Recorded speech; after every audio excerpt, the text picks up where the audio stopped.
Welcome back, kids. It's so good to be back with y'all. Today I'm working on a large order. I got to make 35 of these award plaques.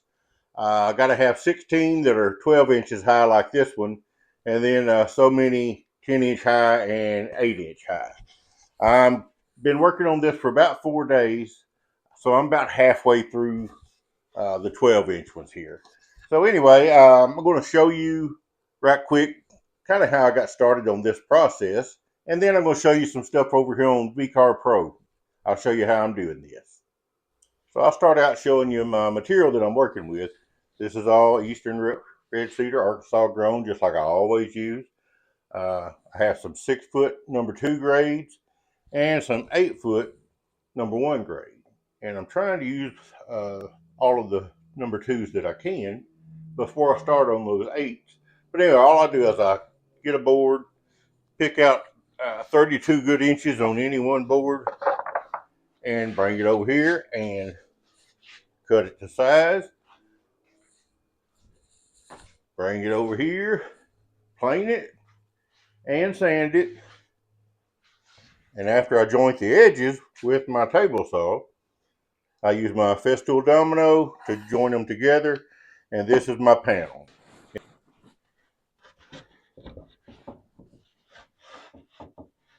All right, got to find me a 32-inch section in this board that looks pretty good all the way through. It looks real good on that end, but I'm going to be able to use this too. I'm going to cut off the 2 inches on the end, so I'm going to make a mark at 34.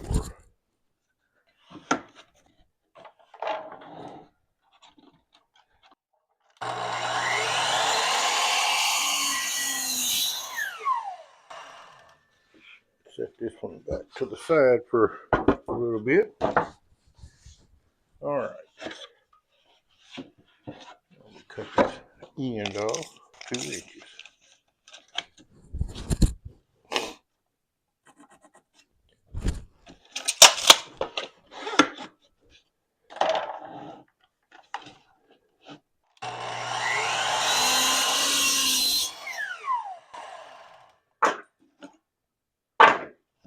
I could go ahead and cut it in half now, but I'm not going to do that. I am going to plane and sand it all in one piece. Let's take it over there.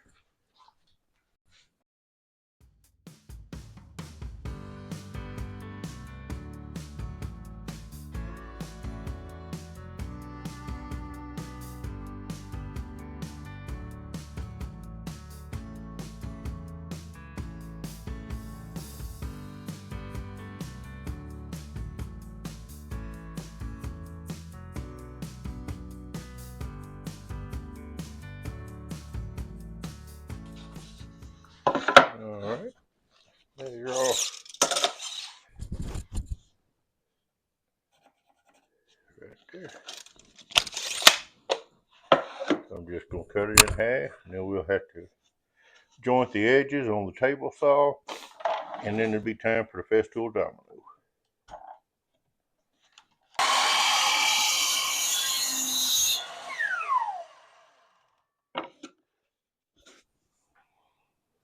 All right, so what I'm doing here, I am just testing the edges here. Like that edge there fits together really good, except down here you got a wide gap.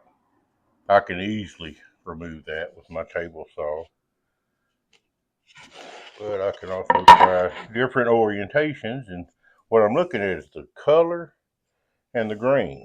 And actually, I think that right there looks more natural. I should be able to joint that and put them together and not even hardly see a seam. Hopefully not even see a seam. So I'm going to take you over here to the table saw and show you how I do this. Make a little mark here so I can keep this orientation right. Don't want to lose that. I learned this on a YouTube video a long time ago, back when I did real woodworking. And that triangle there marks that edge, so you'll always know those two go together. So the first thing I do, I've got them, now I'm just looking at them kind of like a book. The book is laid open. I'm going to close the book, And the first thing I'm going to do is take off this edge. This is going to be the straight edge that we'll use to do the other side. So let me get it over here and we'll get that cut. All right, so I've moved the camera over here beside me. You're kind of standing right next to me. You can see these two edges here do not join together clean at all. Get a better view of that. But we're going to clean that up, and I'm going to join those where there's no seam at all. And I'm going to do it all with the table saw. And one thing that helps me do this are these Jessem, let's see what they're called, clear cut stock guides. These things are amazing. Let me move the camera around. I'll tell you about those. So this is the stock guide here. See the details on that. I very highly recommend these. They are a bit expensive, but they're worth it. You know, it's one of those deals, you get what you pay for. But what makes them work so well and what's so special about them, not only do they hold your stock down with pressure, they also, with these wheels here, they keep the stock pulled. There's constant pull against your fence to keep contact all the time. I think that wheel is offset like 5%. I can't really remember, but I believe that's what it was. But as your stock is rolling through there, that wheel is constantly putting pressure against the fence. It's pulling the stock over to the fence. So let me demonstrate that for you, and you'll see what I'm talking about. So right now, my book is still open. Let me pull it out here, and I'm just going to close the book. We're cutting the outside of the book. So I'm going to spin this around and put it up against here and get those perfectly aligned on top of each other. And let me show you real quick. We're not taking much off of there, just maybe a blade width. Let me back it up just a hair. All right, I'm going to turn the saw on. I'm going to run that through there. Let me raise that blade just a little bit.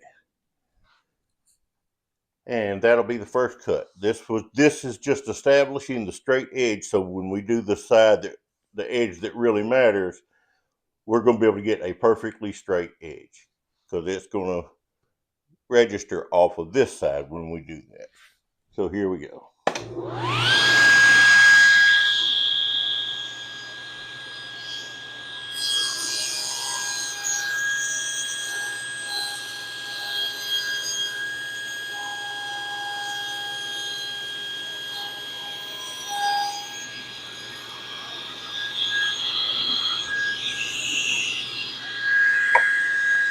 Now, I just turn this around. This is our new edge here. This is the edge that matters. We're going to joint this. So I need to bring the fence in just a little bit. Doesn't take much. Like that right there. Let's run it through.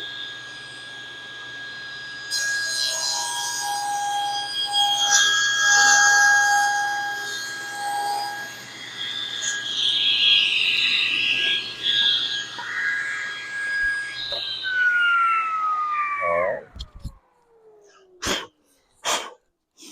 Now let's see how I did. Open the book back up. We still got our orientation there because the triangle is still right where we're on the right side. Everything's lined up. And look at this. No seam. Isn't that cool? And I have a joiner. I just never use it because this is so much faster for me. So there you go. That's how you joint on the table saw. One thing I should have mentioned, the reason you cut both your boards at the same time, you know, with them stacked on top of each other, that is because just in case your blade is not exactly 90 degrees, the way you fold that book together and then cut the edge, even if that blade was, you know, 80 degrees or 100 degrees, it would still be okay. It would still work because the way these two boards are aligned on top of each other. No matter what the angle of the blade is, when you open that book, but those edges on each board will be exactly the same angle. So that's why I do it like that. All right, so the first thing I got to do is make my marks for my dominoes. So I'm going to put one inch in. And from over here, 1 inch, that'd be 14. And then in the center, which will be 7 3/4. All right, get my square.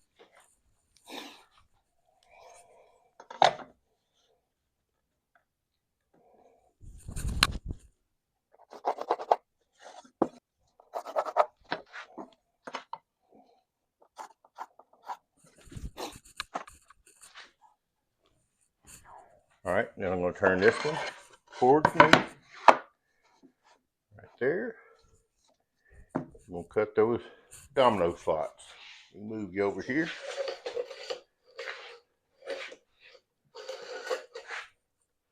We'll end up with a hole right here in the center, and over here on this side.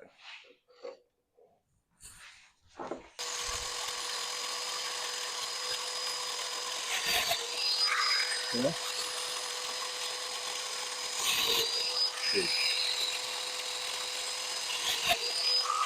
All right, now just slide the back one forward, that one back there, and do the same thing on this board.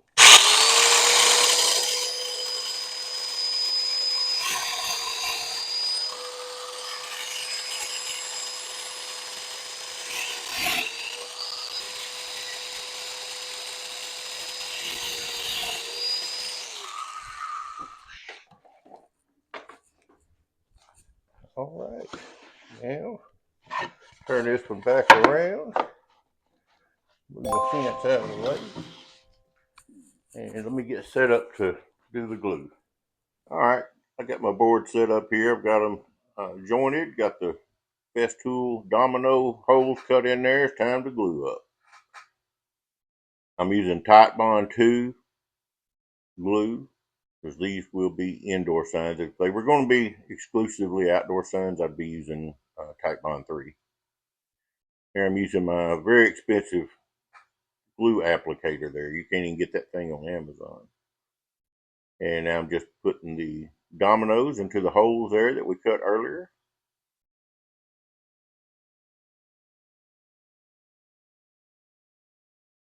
Now with my brute strength, I'm trying to get them started before I start clamping down on them with the clamps there.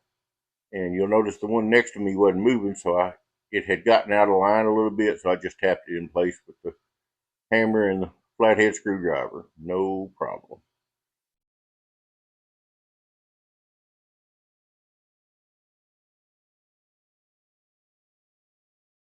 Got a little glue on my tape down there. Unfortunately, it took me about 3 years to figure out I should be putting tape on my Bessie clamps there to keep glue from getting all over that part, because that makes it very hard to operate them. Yeah, I'm a caveman. Here I'm just jointing. I think I've got 5 or 6 plaques lined up here. I'm going to just jointing both sides of it. And kind of getting that zone like I'm in right here. You know, it just goes so easy.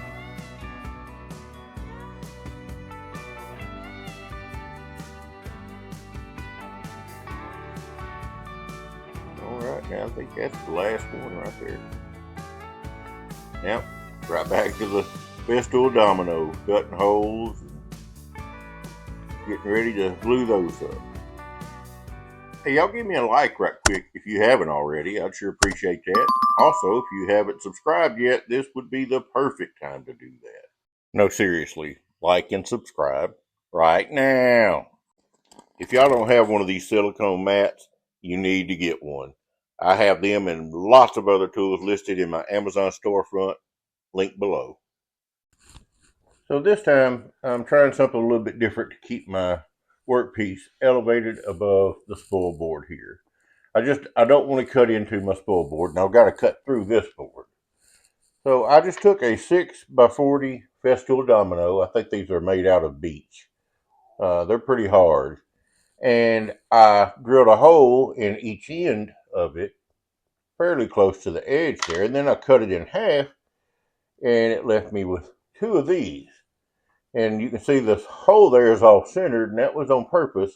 That way, when I put my screw through there, I can put this anywhere along that screw, and it's going to stay in place because this end is heavier, so it's kind of wanting to drop down like that, and it's biting into the threads of that screw. So I can just move it anywhere I want to along there, and it'll stay. So I haven't tried this yet in, actual use, but we're fixing to for the first time, and I think it's going to work. And what this does, the problem that it solves is when I'm putting my board down on the wasteboard, well, it's hard to do that. If that doesn't bite onto that screw, it's just going to fall off. It's very frustrating to try to do that. So I'm hoping this will fix that issue for me. So let me move the camera. We're going to try it and see. All right, you can see my little standoffs are on each of the 4 screws. Now I'm hoping that I'll just be able to turn it like this and they stay in place, which they did. Cool. Then I can line it up here on my fence. Turn that one right there a little bit. Drop it down.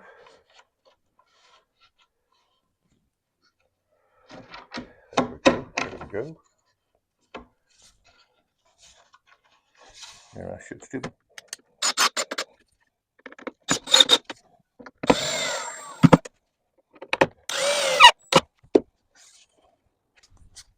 Solid as a rock. Well, this ain't good. Yesterday, my mount broke. Opposed my Masso. Now the main problem area is up here. All of this going on up here is what's causing me the most physical discomfort. So then I bought some 2-part 5-minute epoxy. I think it was rated for like 2,500 pounds. And left it on there overnight. And this morning, with great confidence, I put the Masso back on there and stepped back. I'm like, hey, that's cool. So turned around, and next thing I know, crash, boom, and this is laying on the floor. It yanked some of my wires loose from back here. I hope nothing's messed up, but my plan is now, because I've got to get these signs done, I am going to just set my my hillbilly air cleaner over here and just use it as a platform. I'm going to lay the Masso on top of it, laying on its back, and try to operate it from there. So we'll see how that goes. Okay, so before we go any further, let's spend a little time in VCarve Pro, and I'm going to show you how I set up these carves. I'll just start out with the first one that I carved, which is the 12-inch high right here. There you can see the images that I use, and I got both of those off of Google.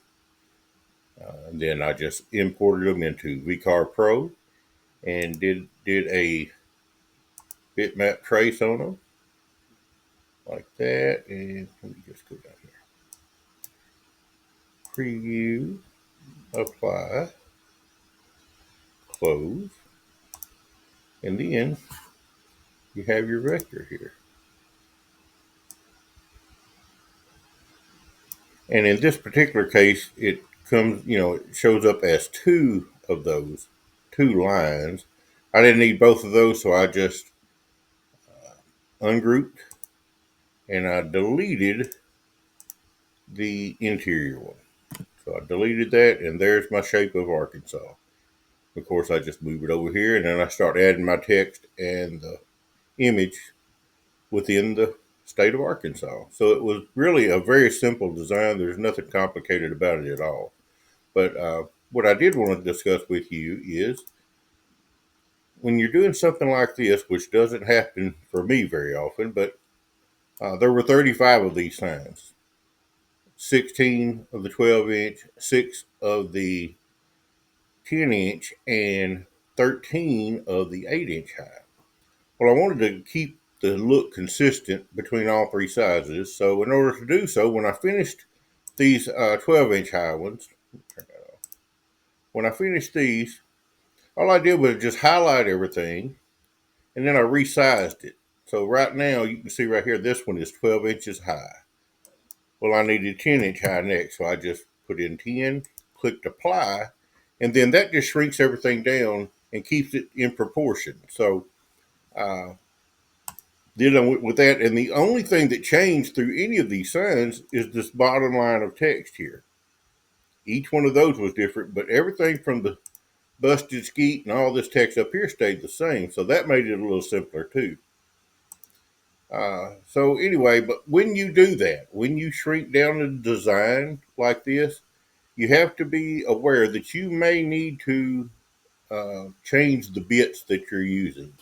When I changed from 12-inch to 10-inch, I was able to keep using the same bits for everything. I just used the 90-degree bit for the text and 60-degree for the skeet. But then when I got down to the 8-inch high version, let's go ahead and shrink this one down again. Go down to 8-inch, apply. All right, so when I did that, the 90-degree was no longer effective on this text through here. It might would have worked on this text down at the bottom, but I didn't, I just went with a 60. So I think I kept the 90-degree for the 2025 on the 8-inch ones, but everything else was carved with 60-degree groovy Jenny. So that's just something to think about. The design didn't change, but once you shrink it down, it does change the geometry of those V-bits, and the 90-degree may need to be stepped down to a 60 or a 30. Just keep that in mind. But the rest of it was very simple. It would just rinse and repeat. Every time I finished one, I would just come in here and go to my text tool over here and change this text to whatever it needed to say. I would just say right here, delete runner up, just for example, and then save each one as I went under that name. And let me show you what I ended up with. This was a very unique project for me. So if I go in here we go. This is, all right, this is my folder for all 35 of these plaques. I had a folder for my 12-inch, 10-inch, and my 8-inch. Then I had my two images in a folder by themselves, and then even my keyhole slots that I used, because the keyhole slots were a little bit different on the back of each size. I even saved those in their own folder. But looky here, this is, you can see, I started out, I was just going to keep them all in the same folder like I normally do, but that was not going to work because I started in it with so many. It was just getting confusing, so I decided pretty early on, go ahead and break these up into first place, second place, and third place, which I've never had to do that before because I've never did a project this big before. So anyway, that was just one of the unique things about this project. Anyhow, I think that's pretty well it. I could go into a lot of the details on this, but I've covered all of that in several of my previous videos. But just check my VCarve Pro playlist on my channel, and you'll see all kinds of tips and tricks that I use every day in VCarve Pro. So that should cover all of that. If you have any questions, just let me know in the comments below. And let's move on to carving that first plaque.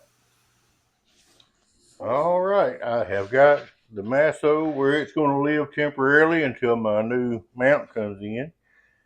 I've got it turned on, booted up just fine. So now I'm going to try to home it. And I got my fingers crossed. Oh, I didn't do this. Now,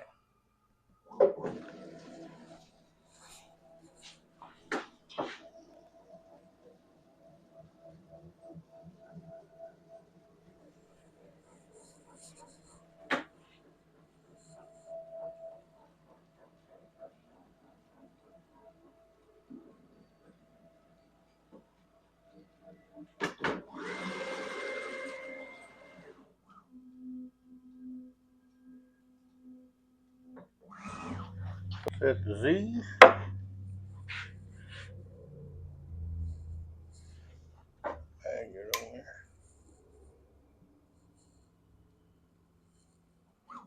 Okay. And alright, so far so good. Got my XYZ set, and now I'm going to run a dry run just to make sure that I'm avoiding all the screws there. So, don't want to mess up a bit. So now I just go to F2, rewind, cycle start. You can see I've got the Arkansas State traced out there, and I just used one of the boards that I used earlier as a template to trace that on there. And by doing that, it also helps me avoid, some of the bad areas that may be on those boards. So anyway, that's looking good. It's tracing right where it should be. So I'm satisfied with that. I feel confident. I'm ready to cut. Let me just hit that feed hole, rewind, go to origin, turn off my dry run, exit that, and hit rewind again. And I'm going to hit cycle start, and we'll be cutting.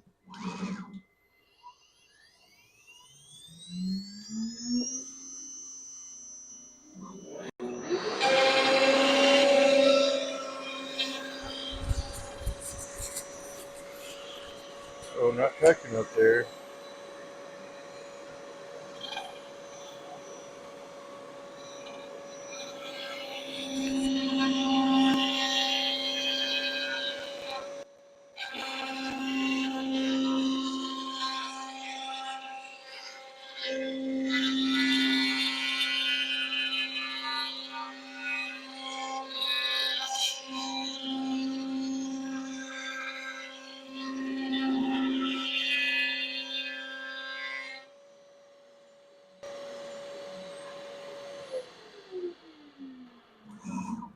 Now it's going to go grab a 90-degree groovy genie and start on the text.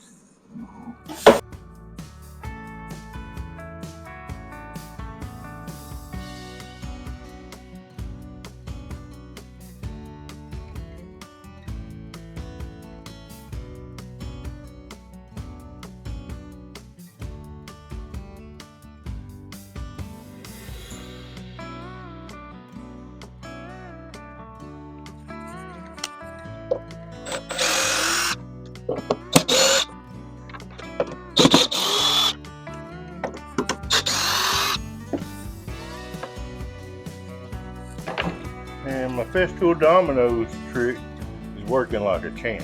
So, real happy with that.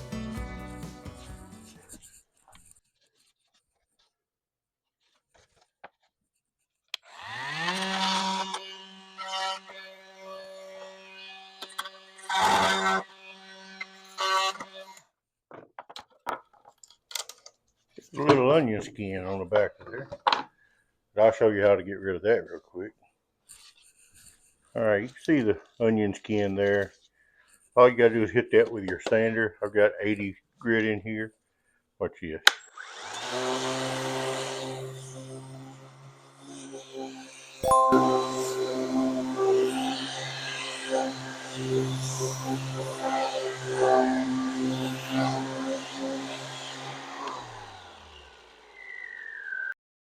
Now I gotta sand these tabs off here, top and bottom.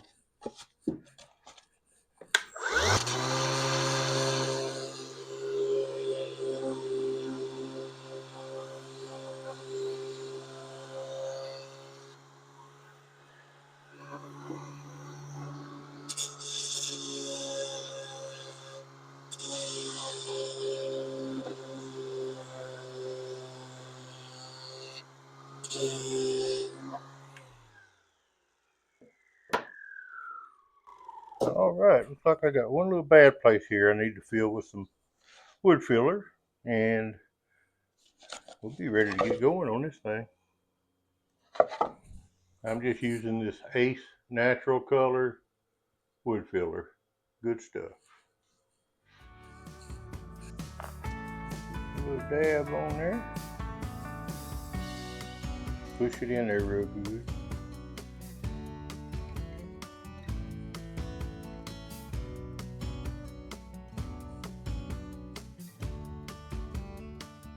Alright. Get a little sander right quick.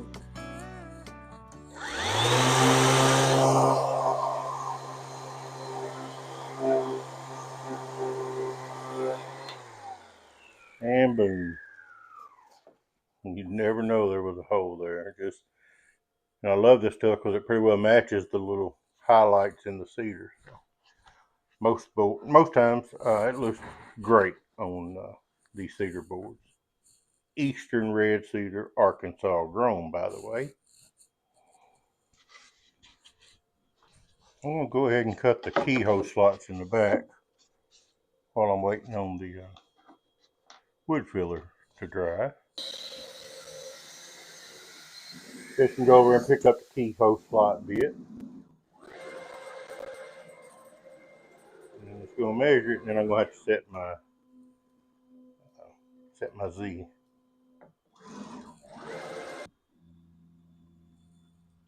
Boom. And I did turn back on my G55 so I can use the proper corner over here, because this is how I've been cutting the keyhole slots. But first, I will do a dry run just to show y'all what's going to happen here. Alright, got my XYZ set. I got it lowered down there because I'm going to do a dry run. And the way you do that, just go to your F2, your MDI button down there, and tap on dry run. Then you can just go here, rewind, cycle start, and it's going to show you what it's fixing to do and where to do it. Now it's going to come over to the left, do one more.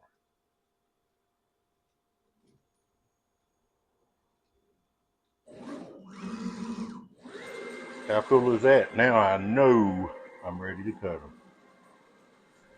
Okay, this is future Marty for a minute. I'm editing the video and I discovered I did not have the footage of me cutting that keyhole slot. So I'm going to do that right now on a piece of scrap, just so y'all can see it working. All I got to do is hit rewind, cycle start.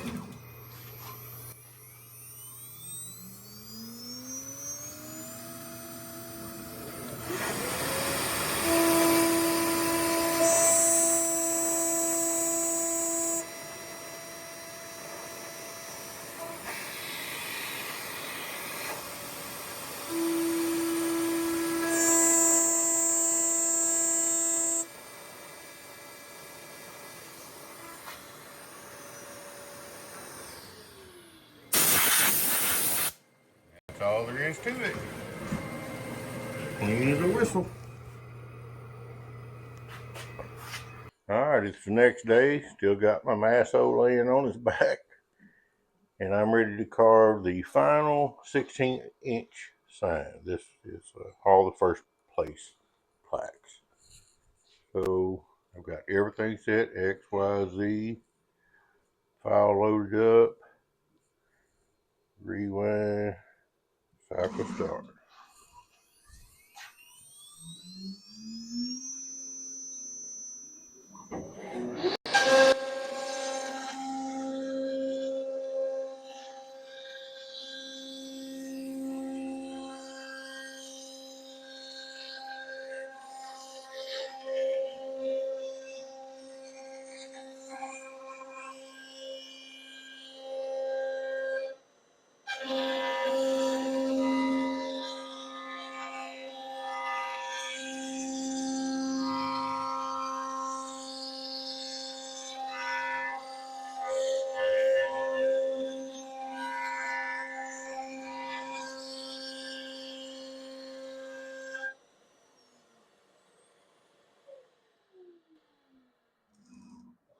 Don't take long for that bits and bits 3/8 inch down cut to make a mess.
Now it's going to go get the 60-degree Ruby Jenny, and it's going to carve out the busted skeet in the middle there.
This is the 1/4 inch downtown Jenny. And cut this joker out.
Tab cut off.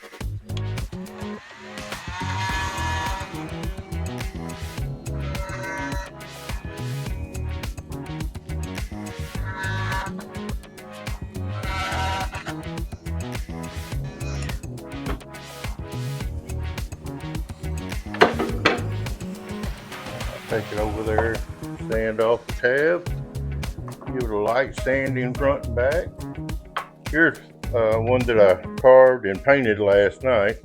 So today I've just got to sand off the excess paint and then put the spar urethane on there, and I'll be ready to rock.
Great.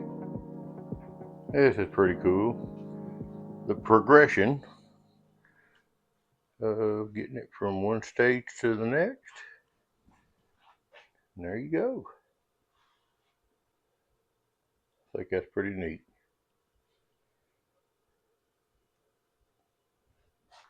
Well, it's a new day in the shop. I've got 2 panels glued up and just waiting on them to dry. Got one almost finished one that's just waiting for a little extra sanding, and then the spar urethane. And then I've got a panel that's ready to come out of these clamps here. So we can get those out and go to carving. All right, I'm going to show you how I deal with cedar in general. Cedar by nature is not a clear lumber. It's going to have, knot holes or knots or something, but that's also what makes it so beautiful. But sometimes it can be a challenge to work with it. But here's how I kind of pick out my piece, which I've already got this one glued together. And of course I'm making this sign here. I'm gonna make another one of these. I just take the cutout from like this one and I'll put it on here and just kind of move it around. Like this right here is the worst spot on this board. So I try to figure out if I can move a little pattern around to where this is not as noticeable, which that's not good, because right up here, we're going to have the 2025 up here. So it could get into that. I don't know that it would, but it could. But I also don't like it just being right there in the open. So, we've already tried it this way. It's just right in the middle. Sometimes you could just flip the board over.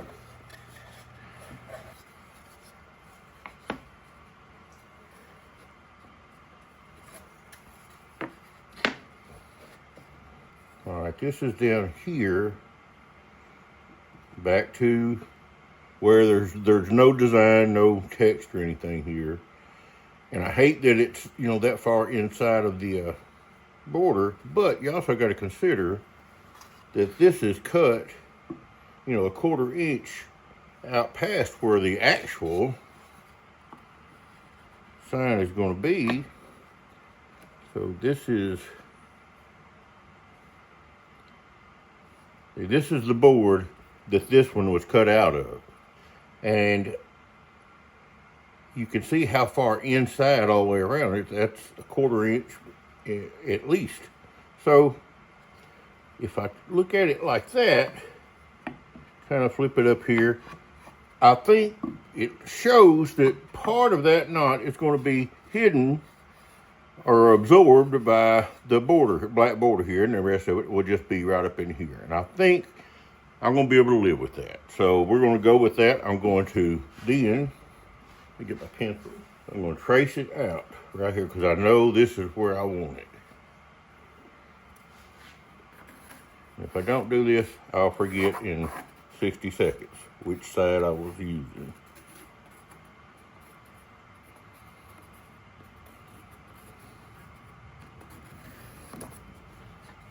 All right. May not be able to see it on camera. It's pretty light, but anyway, there's my sign, my plaque. That is the extreme outer border of that plaque. So we're going to cover up a little bit of that, I think. So I think for this piece of this board, this is the best orientation I'm going to be able to do. Just thought I'd show you how I do that. All right, my G55 is set right here in this corner, and that's usually where I would have the corner of my workpiece, right there. But I ran a dry run on this, and the spindle was coming around, and it was going a little bit on the inside of that line. And over here, that made it go even further away from this bad knot here. So that's not good. You can see the outline of the state of Arkansas right there. So I just loosened my clamps and I slid it over about 1 inch, maybe 3/4 of an inch. But anyway, and I reran the dry run and it looks a lot better. In fact, we may completely eliminate this. So watch this. Back to my F2. I'm still in dry run mode. Rewind, cycle start. All right, now watch it. Now it's to the left of that line, which is fine. Right on time on that top part. Missing that big knot by a long ways, and watch this. Boom. So yeah, we're gonna go with it like that right there. I'll turn off my dry run, free hold, rewind, tap that, exit out of it, go to work origin, and I always hit the rewind several times. We should be ready. Cycle start.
All right, it's fixing to go get the 90-degree Ruby Jenny, and once it gets it picked up and brings it to the tool setter, as soon as it measures the tool on the tool setter, I'm going to pause it and put some shims under those top two corners.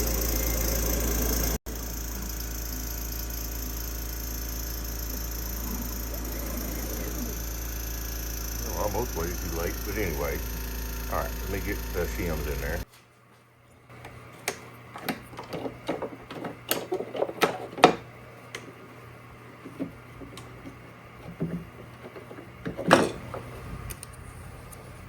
Put it in there like that.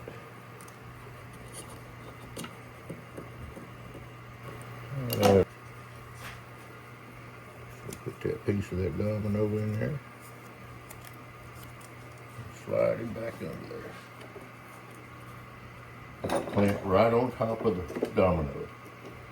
Always do that, because if you put it on either side, then you're going to run the risk of, like, if I had the domino here and the domino here, and I put a clamp right in the center, well, that's going to pull that down, and then you're not going to be level for sure then. So just put your clamps right on top of your offset. I keep calling them dominoes, but I know a lot of y'all don't have dominoes, so just whatever you're using, put your clamp over the top of that to create that pinch point. All right, so now all I gotta do, let me show you. We're gonna go right back over here, and all I did to pause it was hit that free hold. Now I'm just gonna hit cycle start.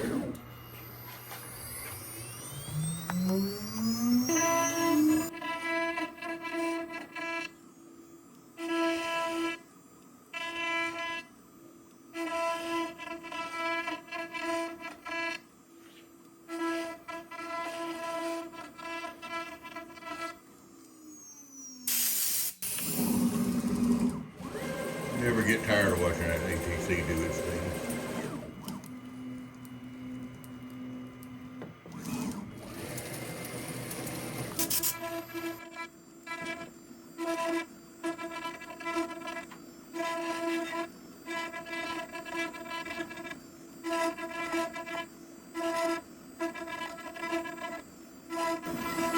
Gotta come up with a better dust boot. This just ain't working out with that ATC.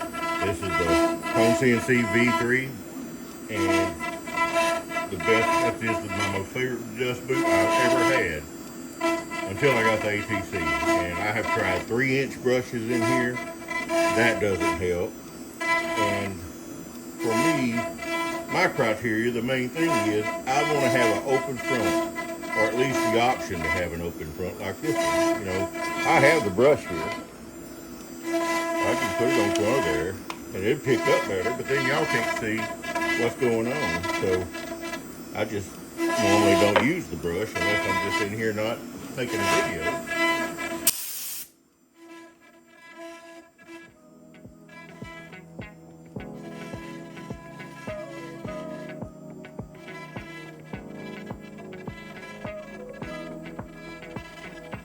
Before we get to the end of this video, I just want to thank y'all for sticking with me this far into the video. I know that takes some patience, but I hope you found this video helpful, useful, and maybe even entertaining.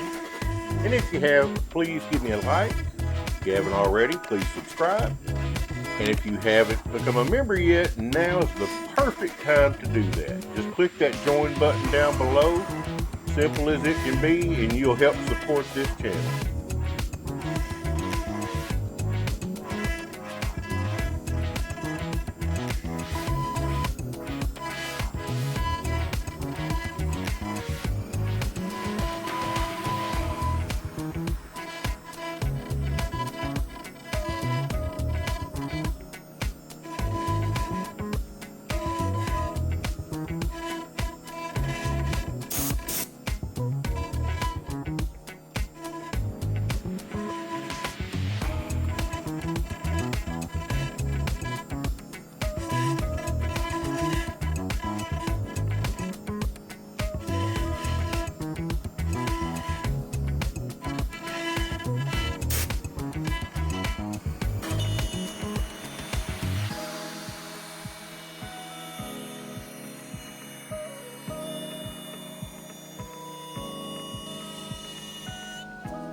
That's gonna work.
Finally coming down the home stretch. I've got my last 5 panels for the 8-inch plaques glued up, dried overnight, and are ready to go. So let's get this thing finished.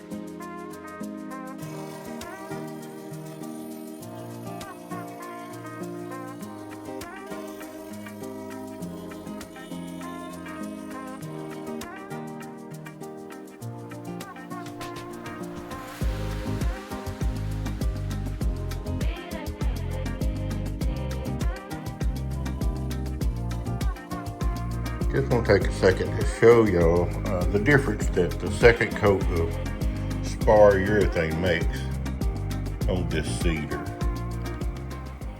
It just practically soaks all of that first coat up. But did one more coat and you end up with a sheet of glass like that right there. You know, I just thought that was interesting. I'll just show y'all that. As I wrap this one up, I want to thank all of y'all so much for standing by me and being patient with me the past several months. And especially to my members, the channel members. Y'all guys have stood by me even when I hadn't been putting out content. You're still there every month maintaining that membership, and I can't tell you how much that means to me. It helps me a ton. Trust me on that. And I do want to mention that, yes, I do have a new Amazon storefront. Link below in the description. Check that out. There's no discounts or anything for buying through my store, but I do make a small commission off of it. And you're helping the channel by purchasing whatever you buy. Just be sure and look through the store and see what I have in there. And if there's anything in there that you use regularly or plan on buying in the future, keep that in mind. And when you need those items, just come to my store and buy those from the store. And then you can continue on in shopping and buying from elsewhere on Amazon. You don't have to stay in my store. And I believe I may even get credit for whatever else you put in your cart. So I'm not sure about that, but I hope that's how it works. But anyway, thank y'all so much. I appreciate every one of you, and I'll see you on the next video.